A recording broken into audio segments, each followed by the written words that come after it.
So, it's Game of Pulse, and we're continuing our discussions on the different presentations at E3.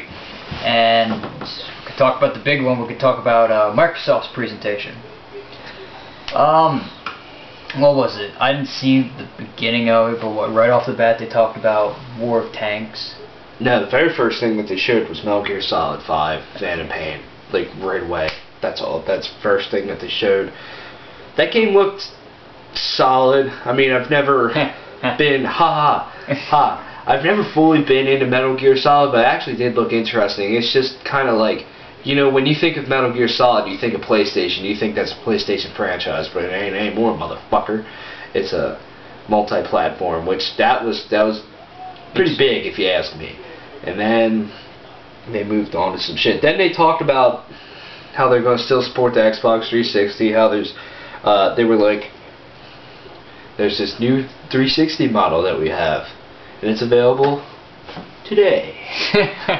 And you know, that stuff. You know, that was pretty cool. The new model looks alright. I mean, you know, I can't really say because I haven't seen it in person, but it looks cool. And they were just saying how something that we're excited about, how you can get like 2 free games per month with Xbox Live Gold now, which makes really Gold worth the fucking price if you ask me. It's what starts July, so that's gonna be cool. Yeah, and they just said how there's still, you know, more to come for the Xbox 360 still this year and beyond, which is pretty neat. Yeah. And then they showed some fucking game called War of Tanks, which I think is hilarious. Apparently it's a big thing on like a little computer thing. Apparently it's pretty big.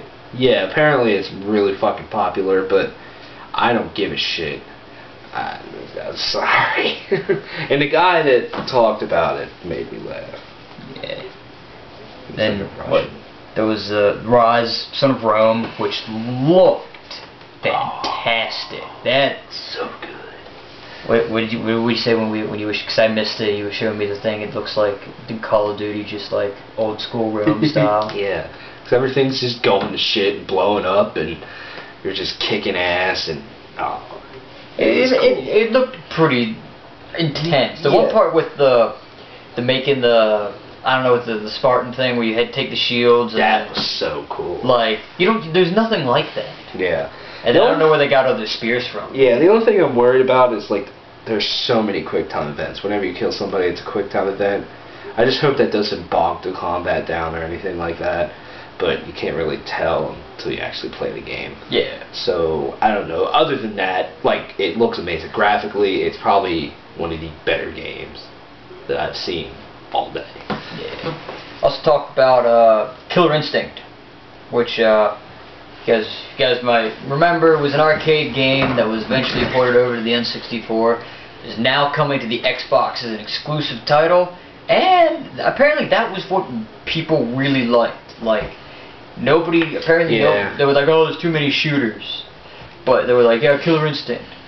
They also used it to show off the DVR function, which I guess the way the DVR works on the Xbox is it always records. It records everything. So then if you want to mess with a game, then you go back in. So I think that's kind of cool. So it's like, I guess if you have like a capture card, it'd be like, oh, that was a good game, why wasn't I recording it? Now it's like, hey, now here it is just anyway. So it makes it look really good. Another game that was huge, I thought, and looks so good is Dead Rising 3. Yeah, Dead Rising 3 looked fucking pretty phenomenal. slamming. I haven't been able to really get into this franchise, but this game just might make me get into it. And in Dead Rising, the first one was an exclusive to the 360. And 2 wasn't, but now it's back as an exclusive, which is really interesting. It's just the amount of zombies on screen, the no loading screens at all, or anything like that. It was just, yeah. And the way the person that was, you know, showing it off used like smart glass to like call it an artillery strike or some shit. Yeah, that was cool. Like, I was like, what the hell? Like, I love how Xbox is really trying to integrate smart glass, which is kind of like a secondary thing. Like, I recently started using on my phone, but now it's like, yeah, you can actually use this for something. Like, people were using it all night. Like, also I didn't mention this during the EA thing, that they called in like an artillery strike to get rid of a bunch of tanks, and there was a guy on like his iPad. He's like, "Don't worry, I got this." And he got him like, nice. But in reality, who would do that? Well, if you think about it, but it's cool though. Like, it's there for the purpose. Yeah. If you want to be a douche canoe, you can do it. Another one which came on after, which is here, and I'll talk about it for like 2 seconds. They said that they're making a Zoo Tycoon for Xbox exclusive, and that touched the little kid in me. Like, I was telling him earlier, I was like, is it bad that I got really excited when they said that? Like, I played the crap out of all 3 versions of that game when I was a kid, so I mean, makes it alright. Let's talk about Forza 5. Forza 5 looks phenomenal. Yeah. I'm currently playing Forza 4 right now, and I love the living shit out of that game, and I'm very addicted to it, and I just can't wait for Forza 5. It looks cool. Supposedly, like, the people that you race against are actual, like, people all the time, because of, you know, Xbox One being constantly connected to online and stuff, which is kind of interesting. Maybe it'll, because sometimes it's just way too easy, so maybe it'll make it, you know, more challenging and make the races more intense and stuff. So well, it just looks good. Well, what they're doing is they're actually taking almost like they're making, I don't know exactly what it's called. It's like a smart AI, where like what it does is it will record how you play, like what you do, like when you pass, when you do this, when you do that, and what it'll do then at that point is then it puts that in a thing, and so you might not always be playing against people, but you're playing against, I guess, representations of people. So that's the interesting and cool part about this. Yeah. They're really, this is one of the things that the always online makes me really excited. Yeah, I mean, the more, you know, before we get to more stuff that they showed, but the more that they present what always online can do, the more I don't give a shit about it. And I don't really care about it in the first place because my 360 is connected to the internet all the time. So is his. Yeah. So is about, you know, 70-80% of Xbox owners. I don't understand the outcry. Why? But I mean, there's just so many cool things. You know, I was watching IGN, their live coverage that they've done for 24 fucking hours, it feels like. Ted Price came on. He said now the gap between, you know, being able to connect developer and gamer is so much closer with always online. He was pretty much alluding to that, and you know, that's pretty neat. Yeah, developers can now do things that they never could have done before with this. So, personal opinion, of course. Okay. Sunset Overdrive. That's made by the people who made Spyro and Ratchet and Clank and Resistance, Insomniac. Insomniac are just amazing. They're one of the better studios out there, I feel. They just have so many great franchises all the time, and they're just so creative and all this great stuff. And Sunset Overdrive, actually, it looks interesting. I mean, like, I don't know if it might be like, you know, their new must-have franchise like Ratchet and Clank or Resistance is, but you know, it looks like it might be. Like, it looked, you know, they just showed a trailer. They didn't really talk about it much after that, but I mean, it looked cool enough. And one thing is that is an Xbox One exclusive. You know, usually Ratchet and Clank's like PlayStation. That's where. Same with Resistance. You know, they're PlayStation, but they just recently put out the title Fuse, but that's multi-platform. You know, they really didn't expect that at all. A really big thing, which was kind of like in the EA video I talked about Battlefront, they had a teaser for the next generation of Halo game during this conference, which was just called Halo, which is really interesting. They didn't call it Halo 5, so I mean, who knows? Maybe it's not Halo 5. Maybe they're going to just call Halo 5 Halo because, I don't know, but you know, the first one's called Combat Evolved, so they can get away with calling it just Halo. But that little teaser was I went to awesome. the bathroom after that. That trailer reminds me of back in like 2006 or 7, whenever the Halo 3 trailer got released, and it was only like oh so short, and it looked so amazing, and it's just this, you know, in that trailer, Master Chief just looks over the cliff, and there's this gigantic Forerunner structure, and now this gigantic Forerunner, I'm assuming, thing comes out of the ground. I mean, if you thought the Didact was huge and was a piece of shit, this thing's probably going to kick your ass. And it did look so similar to Destiny, though, in the beginning, with Master Chief in a cloak. But I was like, regardless, I think they probably did that on purpose. That was obviously like an on purpose. Maybe, but damn that. Yeah. That just brings out the gamer nerd in me most. I think maybe before we get on to any other games, let's talk about some of the new 360 things that they're throwing. I mean, the new not 360, like Xbox Live stuff that they're doing for the One. They're getting rid of Microsoft points. Which is awesome. It's all local currency, which is pretty cool. I mean, I always use Microsoft points. That's just because I don't have a credit card and nobody in my house feels like paying for it, so I do. But I'm sure you can still buy like a car. Like I know for the PlayStation Network, like they use actual currency. Like you can go buy a $20 gift card for it, so I'm sure you still can. But and the other thing that I thought was cool is they talked about a couple of things. I don't remember them all. But one of the things was Xbox Live Gold membership is actually for console now. It's not for a profile. So if you have, I think you can have like 10 profiles on a console. I think is what they said with the Xbox One. If you get one membership, all 10 of those profiles can play online. And if the game supports it, they can all play online at the same time. Yeah. Which I think is excellent. And you can have like 1,000 friends now, which I don't know who would have. Actually, I think they've actually went out and said that there's actually no limit on how many friends you can have. It's just that you like you'll only see people you regularly interact with. You can like who has that many friends anyway? Yeah. I have like 2. But another thing that they showed off, it was kind of like a game, but it also went with more of the features of the Xbox One, is the Project Spark. Yeah. That was really interesting to watch. I'm not sure what can really become of that, but you know, they also with that they showed like the whole video editing stuff with Xbox One, and you know how Xbox One, you know, you constantly records everything all the time. You can stream live. I forgot about that with Twitch. You can stream live, which is like a new partnership. Yeah.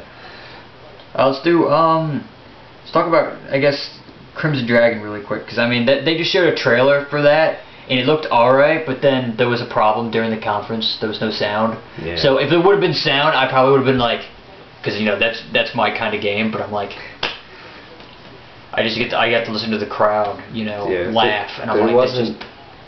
I feel the same. If there was more sound, I would have been more intrigued to watch. But either way, I'll think it's really my cup of tea.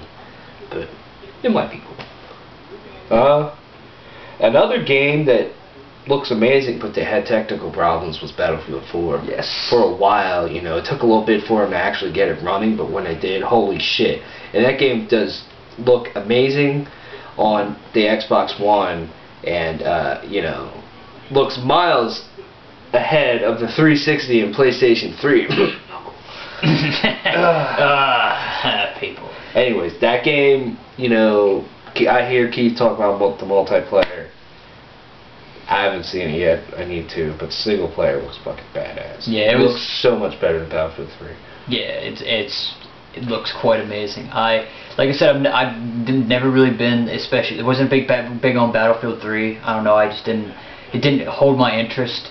This one holds my interest. I can say that this one could quite possibly. I mean, I'll still get Call of Duty, but this might beat out Call of Duty for me the way it's looking. But the multiplayer, possibly, yeah. Yeah, unless Call of Duty supports that kind of. And then there's, you know, exclusive DLC that Microsoft has, or it's timed DLC exclusive. Like everybody else. With Call of Duty and Battlefield, so holy shit, like the two big franchises. Big military shooters, you know, in consoles, you know, that's pretty neat. See what they did. The Witcher 3 was also confirmed, which looked cool, and I haven't played any of the other ones, but I mean, it looks pretty, looks slamming again. It looks graphically marvelous, and it looks like a very, how do I put this? mature RPG. Yeah. Like I don't know. I played some of Skyrim, but I haven't played a lot. I don't know how the story is in that, but The Witcher 3 looks like it has an incredible story. Yeah. Like it might actually be a little bit more story driven with an RPG. It's not like Borderlands, which is just stupid. And then stupid in a good way, though. I love that game. Yeah. And then the last thing, which was one of the last, which was the very last thing they showed was a new game made by Respawn. Titanfall. Who are the dudes from Infinity Ward, I believe, that got fired. I think so, which explains a lot of why the game looks... Like, you can do wall running, which I thought was an interesting thing, which is... It changes, as a new thing, but then basically you can get in a mech, if you want to think of it that way, and you can do fights, and it's kind of like a seamless transition to that kind of fight and that kind of fight, and then it's like... It looks interesting, though. It looks interesting, but the only thing I'm worried about is how good and original is it? Yeah, it seems like this stuff's been done before. How does it have a strong story or something that'll keep you tied in? Or there's a lot of shooters out there. What's going to make this game stand out? Because maybe they were running it. It's both exclusive for the 360 and Xbox One, and it looked like maybe they were running it on the 360 because graphically, compared to every other game that they showed for the Xbox One, it looked very subpar. So, I don't know. I mean, it isn't coming out until, I think they said spring of 2014, so if it is for Xbox One, they can obviously make it better. But it does. I'm not saying it looks bad. I'm just wondering what's going to make it different than Call of Duty and Halo and Gears of War and Borderlands and all those shooters out there, you know what I mean? Yeah. So, Xbox One is dropping early November. At a price that has been named at $499, which I know a lot of people got mad about, but then think about it.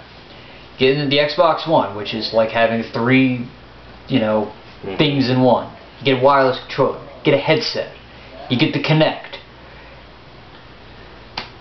You get, I think it's 14 days free of Xbox Live Gold. Come on.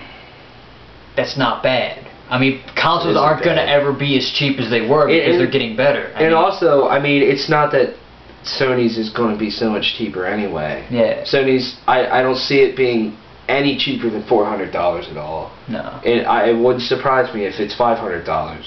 Yeah. So, to me, that is a fantastic deal. I've seen a lot of people bitching about it, saying it's high. I've seen a lot of people saying, it's reasonable for all that you're getting with it, after Microsoft really turned a lot of heads with all the exclusives and all the great games that they showed today.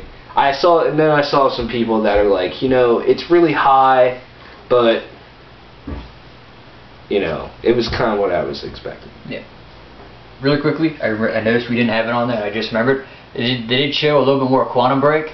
Yeah. But it's not. They didn't. It's still very much a mystery. It's just. And there's another project from Black Tusk Studios. But they haven't said anything. I forget what it was called, but they didn't really say. They didn't give a name. Really? They just showed what the studio. They said Microsoft is working with 5 new studios to bring out new exclusives over time. So. Yeah. I believe there was more. There might have been more games, which this was a while ago. This was more like 1 o'clock, and it was. What do you think about the Xbox One now? I definitely think it got better. I didn't expect it to go down, but it did. They announced a lot of really cool games. It's reasonable. They've lived up to the hype, I think, and I think a lot of people are going to have to eat their words from before with the backlash from the reveal 2 weeks ago. We were pretty excited about the reveal. I thought they did a good job at it. They got all that boring stuff out of the way. And this was nothing but game after game after game. It showed 20 games or something like that in an hour. And that's, people were bitching, well, they didn't show the games. It's not a gaming console. Well, there you go. There you go. They just showed just a small amount of shit that's coming to the Xbox One. I'm excited for the Xbox One. And, watching Microsoft's conference makes me that much more excited to see what Sony's going to do. Yeah. So. What would you give Microsoft? What I give Microsoft? I actually give Microsoft probably like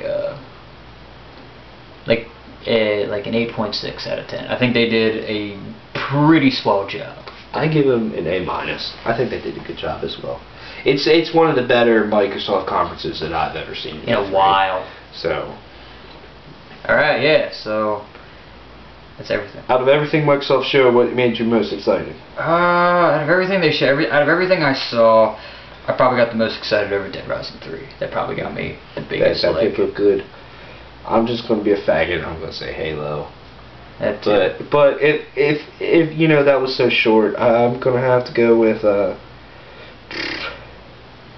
Honestly, I'm gonna go with Rise, Son of Rome. That just looked fantastic to me. Besides, Halo. Because Halo was just a short little teaser. If it comes down to games that they actually showed, I would say Rise, Son of Rome. Although Dead Rising 3, Battlefield 4, Forza, all look great. Holy shit. Alright, so yep. Check out E3, Xbox One, keep watching the videos, we'll have more up here shortly.